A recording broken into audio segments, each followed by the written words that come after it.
back in the beginning, how did I get started in real estate? That's the question. And definitely would like to see your comments below. Let me know how you got started in real estate, whether you're an agent or an investor or a wholesaler or whatever.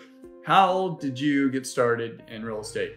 Was it you saw some HGTV shows, or you read a book, or your whole family's been in real estate, so you were just next in line?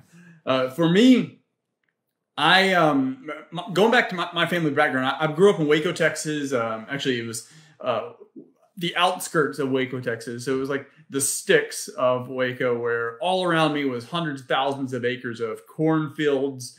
And we lived on a full acre. It was very flat land. There's really no trees around, and it was a good upbringing, because I was able to, at least back in the day, and the fact that it was rural, we could just disappear as kids. So that was only fun, and you can't really do that today. But my family, at least going back to my grandfather, he built a company of, I think, the highest, it got to like 400, maybe 300 or 400 employees, maybe more than that. It was an air conditioning and heating company in the Central Texas area. And he built it pretty much from scratch with another business partner when he was younger. And they became the predominant air conditioning and heating company in all of Central Texas. But I later learned, actually, that was just, as far as like sales funnels, that was actually a sales funnel for other more higher profit margin value adds that his company was able to offer. I didn't understand at the time, but in discussing with him later in life, I realized that he made just a tremendous amount of money from construction, because whenever he's going into bid, especially like a commercial building for doing a whole refit of their air conditioning system, like a school or a mall or whatever, at that point, because he had his construction company, he was able to go in and do the entire project.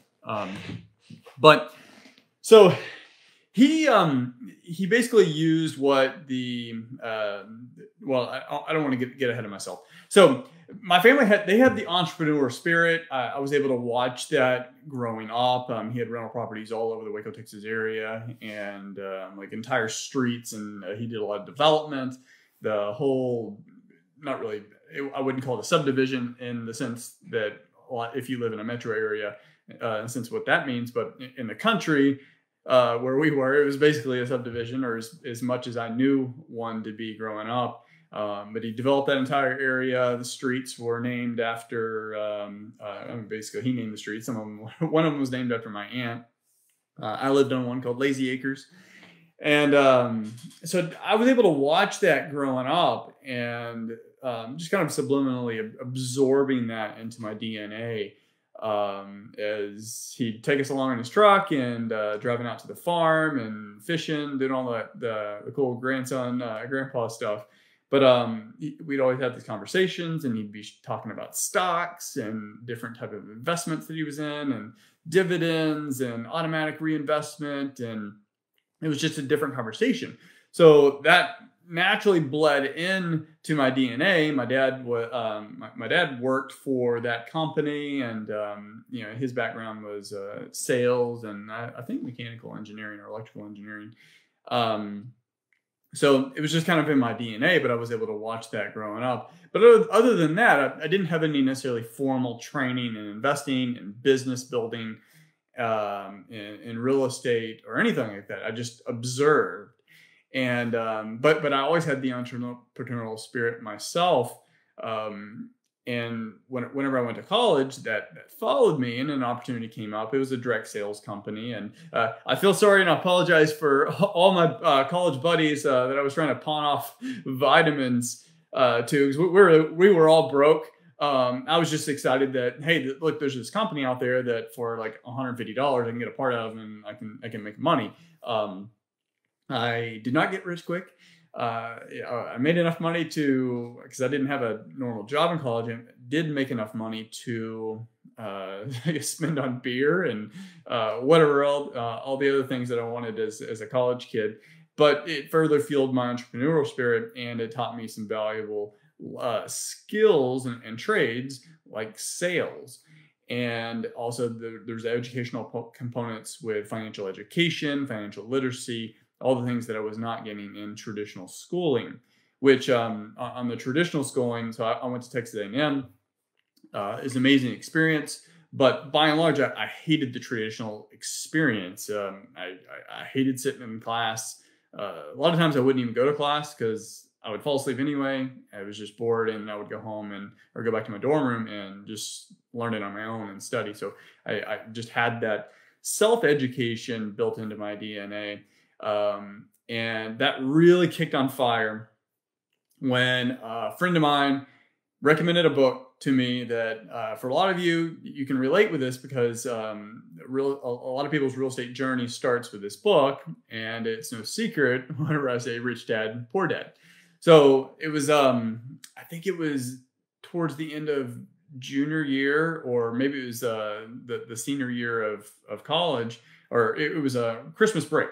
So I'm reading this book, Rich Dad Poor Dad. If you've never read it before, it's basically a parable of a boy with two fathers. One father's his natural father, who's the highly educated, very traditionally skilled, but otherwise middle class and lack of a better word, pretty much broke. I mean, living paycheck to paycheck. And his other dad was his best friend's dad, who started off with more humble beginnings, but diligently working a business throughout his life, especially as the character grows up, ends up becoming very, very wealthy, despite not having all the formal education and what you would expect of someone of that caliber to grow up and have. So that was Rich Dad Poor Dad. I read that book, and I'm a very slow reader. I've jokingly said I read on like a third grade level. It's a joke.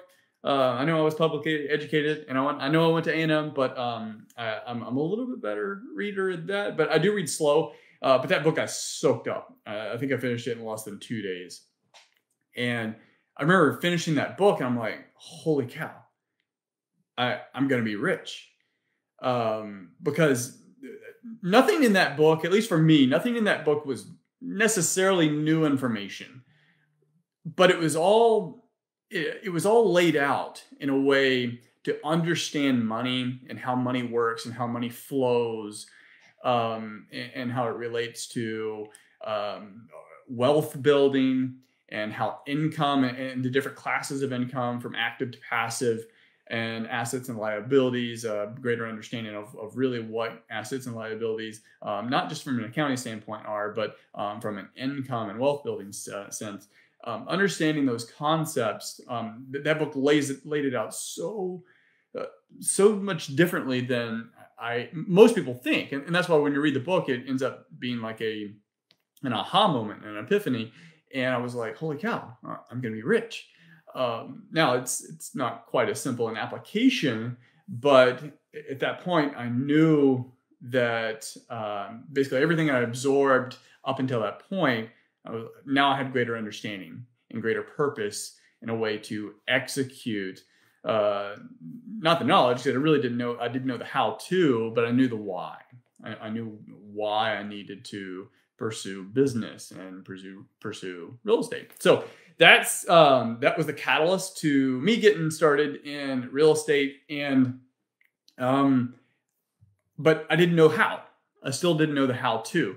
So my friend and I, we ended up going out and going on MLS, or whatever MLS was in the Bryan College Station area, and look at all these properties. And we call this real estate agent up, and we have him show him all these properties, and we're just gonna like offer them 50 cents on the dollar, and we had no idea what we were doing.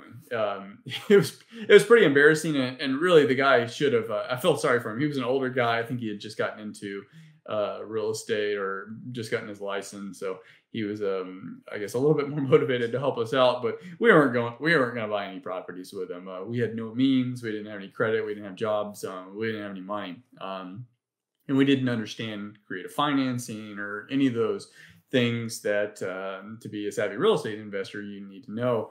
But it's funny now thinking back on that, on how we were just super motivated, super hungry, and just wanted to conquer the world, but needed a little bit more education.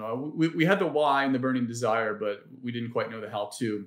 But finally, we found the how, and that was through a mentor. So there was a bandit sign in College Station, somewhere in Bryan College Station area. We're probably driving around for properties, and we see the sign that says, "Real estate millionaire seeks mentor." Now today, when I see that sign, like my radar's going up. But at the time, yeah, my wife's calling me. At the time, I didn't know what I didn't know what to look for. I didn't know what to expect. I didn't know anything. And we ended up calling this number and get a hold of this guy, and he's telling us about this weekend boot camp. And this boot camp is to teach you how to not only just invest in real estate, but to buy pre-foreclosures. So pre-foreclosures at the time it was a growing niche in real estate. It was basically this is 2004, 2005. So it's before the 2008 burst, but so this is a very fast growing market. And that's what he was teaching. So it was a whole boot camp, like $1,500 to go out there. And I didn't have any money, but I had a credit card because, they send you credit card applications in the mail when you're a college kid. And I signed up for one. So not saying this is good advice, but I ended up paying for it on a credit card, like $1,500. Went out to San Antonio, Texas to take this guy's boot camp. Now, again, I had no idea what I was doing. I just knew that, hey, this guy said he can teach us how to invest in pre-foreclosures. Sure, I was more than happy to jump in because I was very eager. And long story short, I kind of jokingly say, like, I was dumb enough to believe everything he said. Like, and that's true in a lot of ways. And we didn't know anything else. All we know is this guy was telling us what to do. So we did it. And within 4 months, we found our first pre-foreclosure. It was a pre-foreclosure in San Antonio, Texas. I want to say the guy owed maybe like $7,000 or $8,000 on his house. It was really sad. So his wife died. She was the breadwinner. He's stuck, and he owes very little. And it needed quite a bit of work and tons of foundational work. But we ended up negotiating, I don't know, it was like $30,000 or so, and wholesaling the house later on. I'll have to go back and look at that number, but it was probably somewhere around $50,000. So we ended up getting this deal within like 4 months of taking this training. Like every single weekend, I was going out driving from College Station to San Antonio. As opposed to like sleeping over hangovers and partying all night, I'm doing all this research in the dorm room and driving to San Antonio and knocking on doors for pre-foreclosures. And we get this deal. We're so excited and end up wholesaling it and making money. I was able to pay off the credit card. I was like, holy cow, like this thing really works. And that's what we did for like the first year. Ended up buying 4 houses. 4 houses the first year, and I think 1 or 2 of them we kept as a rental and a couple of wholesale. So I'm gonna dive into those a little bit in another episode. But that was my beginning in real estate. We knew, I guess, just enough to get going in our little niche of pre-foreclosures and knocking on doors. It was exciting, and it opened up the doors to further growth later on, and also some other challenges that we had, because this is all we knew.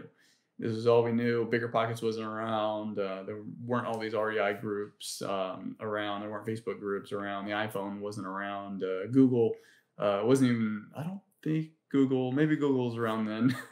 But anyway, that's how I got started in real estate. So share below your comments on how you got started in real estate, how you got started, what was the catalyst that got you in, and what's been your growth and journey. I would love to hear from you. So stay tuned next time.